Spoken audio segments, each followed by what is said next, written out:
Talk today a little bit about toolbox essentials and what that means. And to me, that means what tools do I have in my life that I can use to be happy and successful? So, one tool that I have, and I think it's important for everybody to have, is a daily practice. You got to have something for yourself that you use or that you do every day, if possible, even if it's for 5 minutes. I think most of us can find 5 minutes to do something for yourself. And that can be sitting in silence. It can be that easy. It can be walking up to the corner and back. It can be exercising. It can be meditation, yoga, breath work. Anything that connects you to yourself is very important. And the reason why, for me, a daily practice is very important is because if I'm not centered in who I am as an individual, then I'm not making healthy decisions or the right decision for myself. I talk a lot about here at Rythmia about personal sovereignty and what sovereignty is. And I learned a lot about sovereignty, the concept of sovereignty in Hawaii when I worked for the Department of Health. I worked for an agency that had a contract with the Department of Health on Oahu.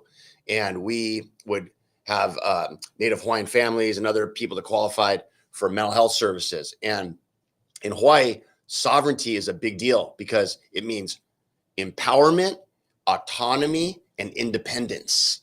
And that's an important concept for each of us individually, is that I want to be empowered. I want to have independence. I want to have my own identity that's unique to me. And then I can choose to interact in my community in the ways that I want to or need to.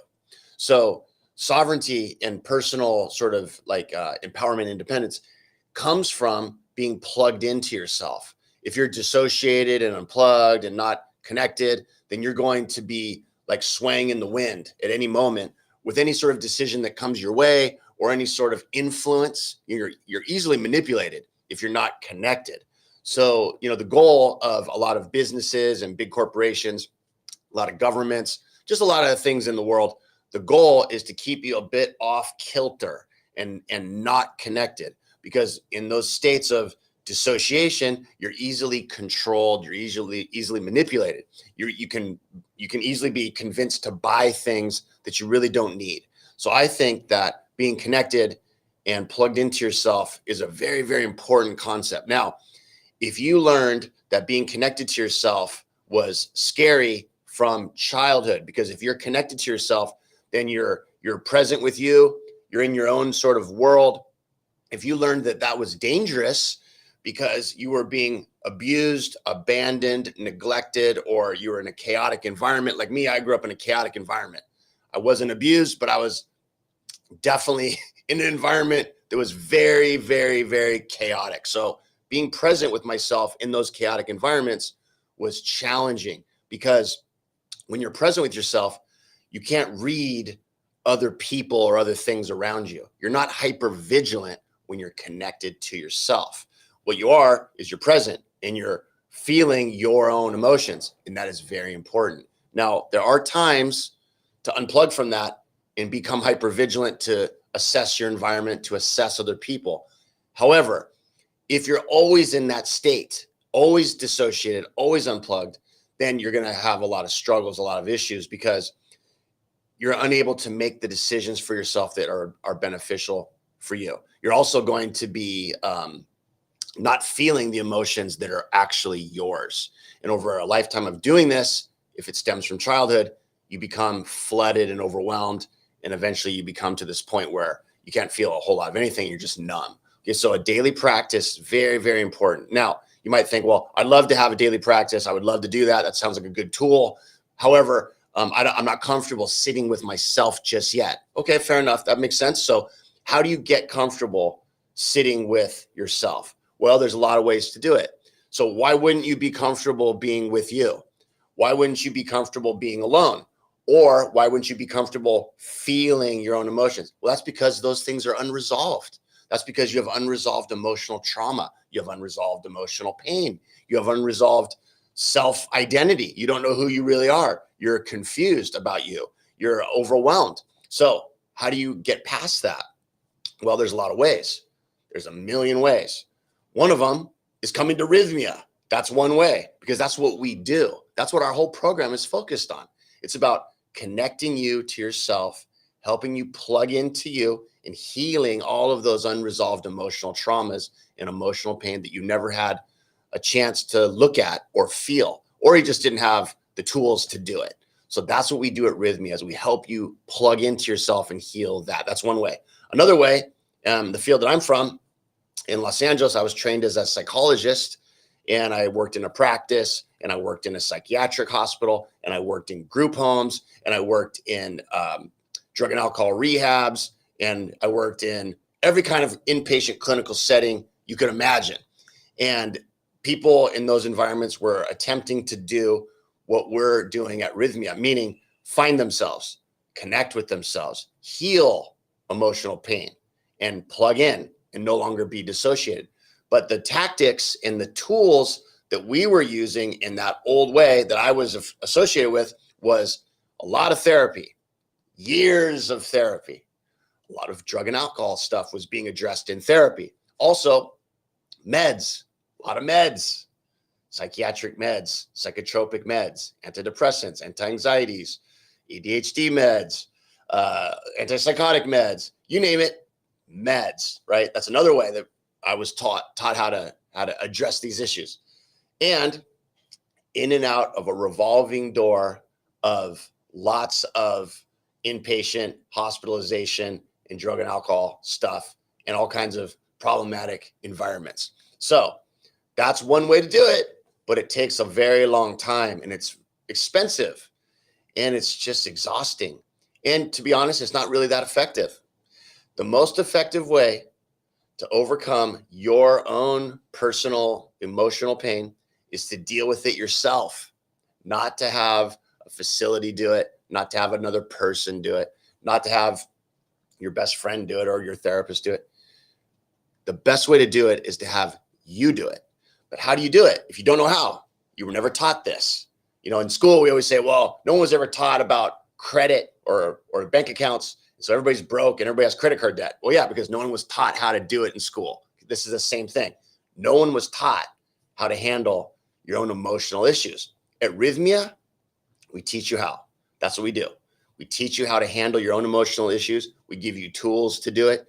We have modalities here that help you do this. And we have a starting point for you.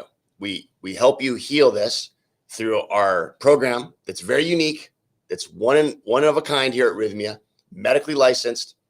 And then once you connect with yourself and heal these past traumas, then you're ready.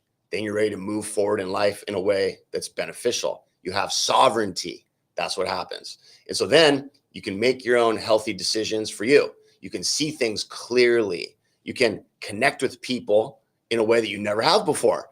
And that's the most amazing part, because you can't connect with others if you're not connected to yourself. We always try that, right? I try to connect with everybody else. It's a facade. If you're not connected to you, you can't truly connect to anybody else. So that's what's happening at Rythmia. We're helping you do these things. So that's a tool that's very important to have. Another tool is to find out who you really are by seeing who you've become in your life. What are you showing the world that's not really you? What is it? Like, why are you being the rebel? Or why are you being the perfect student? Or why are you being the victim? Or why are you being the hero? Like, why are you being all these things? Is that really you? Is that really you? I mean, maybe there's parts of that are you. But if you haven't done inner work and you haven't healed past trauma, that's not really you. That's something you're showing the world to get by. That's something that you've learned is a strategy to have your needs met. And it's wearing out its welcome in a lot of different ways. It's not beneficial for you as much as it used to be. Those tactics worked when you were a lot younger. And now they've gotten to this point where you're kind of burned out of being this and you're unsure of who you really are. And so that's a big part of what we're doing at Rythmia. That's the first thing we work on, is to see what you've created out in the world as this self-perception that's really not authentically you, and how that's impacting your reality and your life. And, you know, what's funny is, like, friends and family will probably tell you, like, we know that's not you. The people that really are close to you, spend the most time with you, that love you, they'll be the first to say, we know that's not really them. It's just what they're showing us, So this is a welcome shift that you can make at Rythmia for yourself, and everybody around you will congratulate you. They're like, yeah, good. We're finally happy to see that you've accepted who you really are. and they'll be open to it most of the time. Now there's other environments that maybe aren't, because there's high dysfunction. And there's what I call a family system theory belief system is that if the higher the dysfunction in the group, the less likely they are to welcome the true you, because your identity has established itself in this dysfunctional group, and everybody's gotten used to it, and everybody's benefited in their own way from it. And so when you shift, they are forced to shift and look at themselves as well. And a lot of people that are in a dysfunctional environment don't want to do that. They want to continue how things are status quo. So you might get some kickback potentially as you shift. That's something we help you with here. I teach a class on Thursdays every week here at Rythmia. We're a week-long program, Saturday or Sunday till the following Saturday or Sunday. That's our program. And on Thursday, I teach a class that prepares you to go home and how to deal with those kickbacks that you might get from friends and family that have sensed your shift, for the better. So we give you a lot of tools. So, this theme that Jerry's been talking about a toolbox that's helpful for you, the 10-year plan, all the things that you're looking forward to in life. It starts with connecting with yourself. It starts with being present with yourself. And then once you've healed yourself and connected with you, then you can go out. And if you choose to heal and help and support other people, you can. But if you don't, then that's okay. But you can actually have a real relationship for maybe the first time in your life that is authentic, and your guard is lowered and you're actually with yourself. So that's the goal. That's the tool. Daily practice, no longer being dissociated as a default mode, and connecting with you first to really find out who you are. That's what we're doing here at Rythmia. So I look forward to meeting you. I invite you to all come down and check us out. It's a week out of your life. It's well worth it. 15,000 plus people have done it since we've opened, and we have the most amazing outcome results of any facility I've ever worked at or known. So I invite you to come down here, and thanks for watching, and we'll see you guys next week. Pura vida.